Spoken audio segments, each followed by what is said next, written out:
शेवळं रानभाजी कोळंबी घालून आज बनवतो आहे आपण. रानात मिळणारी बिनखताची आपोआप उगवणारी जंगली भाजी म्हणायला हरकत नाही. खाज असते भरपूर या भाजीला. पण ती कशी बनवायची, त्याची बनवायची पद्धत आहे.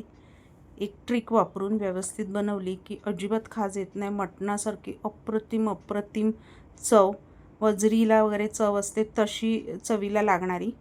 वजरी कधी मी खाल्ली नाही, पण सगळे म्हणतात वजरीसारखी लागते. एकदम परफेक्ट मटणासारखी आणि चवदार. आणि फक्त वर्षातनं एकदाच पावसाच्या अगोदर ही भाजी मिळते, नंतर ती मिळत नाही. म्हणजे एप्रिलपासून चालू होते, साधारण मेपर्यंत मिळते. कधी कधी ती मेला चालू होते आणि जूनच्या पहिल्या आठवड्यापर्यंत मिळते, नंतर ती मिळत नाही. जंगलात शोधून शोधून कातकरी बायका आणतात. आता ती साफ कशी करायची, आपण ह्याच्या अगोदर एक व्हिडिओ बघितला होता प्लेन भाजीचा. आज कोलंबी घालून आपण बनवतो आहे. पद्धत तीच आहे, साफ करण्याची पद्धत सगळं तीच आहे. त्याचा जो पिवळा तुरा असतो खालचा, वरची पानं काढून टाकायची, घ्यायची नाही अजिबात. पिवळा ऑरेंज भाग असतो तो सफेद भागापर्यंत काढायचा वरपर्यंत. आणि मग भाजी चांगली बारीक अशी तुम्हाला हवी तशी चिरून घ्यायची. शक्यतो बारीकच चिरायची, कारण तिला परत उकळत्या रात्रभर कोकमाच्या पाण्यात भिजत ठेवायचं आहे. खाज येऊ नये म्हणून हे ट्रिक वापरलेले आहेत. कारण हिला किती काही केलं तरी थोडी तरी खाज येते असं म्हणतात. म्हणजे मी अगोदर केलेली ना, तर खाज यायच्याच आणि मग त्या फेकून द्यायला लागायच्या सुरुवातीला. पण आता नाही, आता माझी परफेक्ट होते, कारण मी त्याला काय काय अशा ट्रिक वापरून त्या भाजीची चव पण कायम ठेवलेली आहे. आता ही चिरून कोकमाच्या पाण्यात रात्रभर मी भिजत ठेवणार आहे. आणि मग सकाळी तिला उकळत्या पाण्यात आहे ना, चांगलं 20 ते 25 मिनटं उकळून घ्यायचं आहे. आणि मग ती गाळून घ्यायची, ते पाणी फेकून द्यायचं. चवीत काहीही फरक पडत नाही. बाकी काही म्हणतात की उकळायची गरज नाही, अशीच घेऊ शकता. तो ऑरेंज तुरा पण घेऊ शकता, पण नाही, अजिबात नाही घ्यायचा. भरपूर खाज येते भाजीला. भाजी तुमची फुकट जाऊ शकते. आता उकळून मी गाळून घेतली आहे भाजी. ते कोकमाचं उरलेलं पाणी फेकून द्यायचं आहे.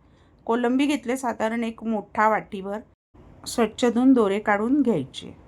आणि आता वाटण, 1 कांदा लसूण, 1 इंच आले, अर्धा कांदा तेलात छान गुलाबी रंगावर परतून घ्यायचं आहे. मीठ टाकायचं आहे थोडंसं त्याच्यामध्ये, म्हणजे छान खरपूस परतलं जातं. 1 हिरवी मिरची, अर्धा टॉमॅटो. आपण मालवणी वाटण तयार करतो आहे, पण थोडा टॉमॅटो वगैरे घातला की वाटणाला चव येते आणि तरीदार आपला म्हणजे ग्रेव्ही तरीदार बनते. नंतर खोबरं घेतलं आहे, अगदी अर्ध्या वाटीतलं अर्ध वाटी. आणि छान असं परतून, वाटण तुम्ही आवडीनुसार कमी जास्त.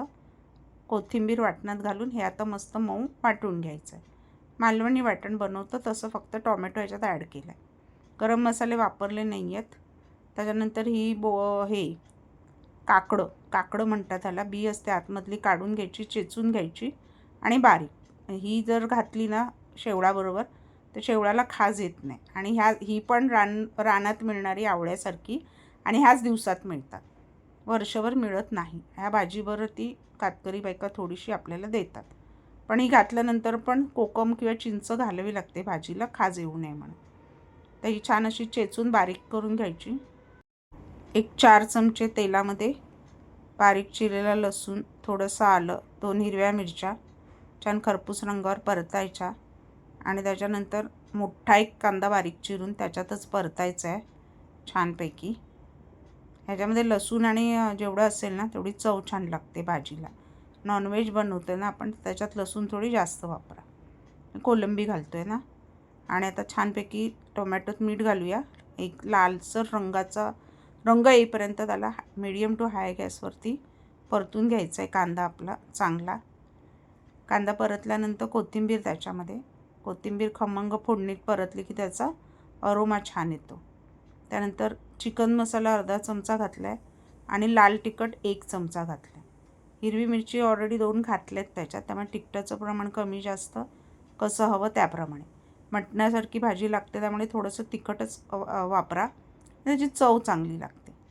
आणि छान परतून घ्यायचं. त्याच्यानंतर आपण जी शेवळं उकळवून गाळून घेतलेली, पिळून घ्यायची, पाणी फेकायचं आहे आणि ती परत त्याच्यात ॲड करायची. ही भाजी ना जरा शेवळं जास्त शिजवली ना तरी पण खाज अजिबात येत नाही हां.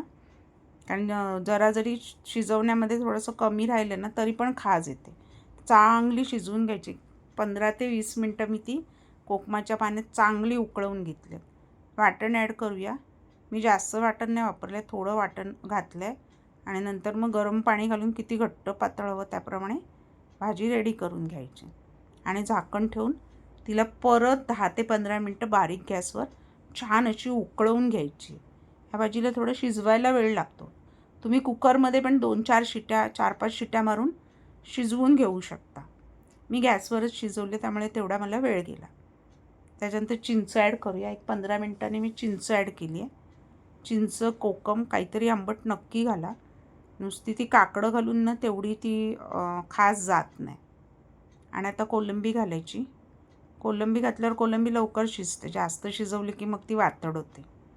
आणि थोडंसं पाणी घालून झाकण ठेवून एक अजून 5 ते 7 मिनटं वाफ काढून घ्यायची. कोलंबीला पण पाणी सुटतं स्वतःचं घातल्यानंतर. मग घट्ट पातळ कशी हवी त्याप्रमाणे. भाकरी चपातीबरोबर खायला अप्रतिम लागते. एकजीव करून घ्या. मीडियम टू हाय गॅसवरतीच आपल्याला तिला छान अशी एक वाफ काढून घ्यायची 5 मिनटं. का आपलं शेवळं कोलंबी घालून तयार आहे. खाण्यासाठी इतकी मस्त लागतात ना. अजूनही बाजारात जर मिळत असतील तर आणा आणि करून बघा चमचमीत शेवळाची भाजी.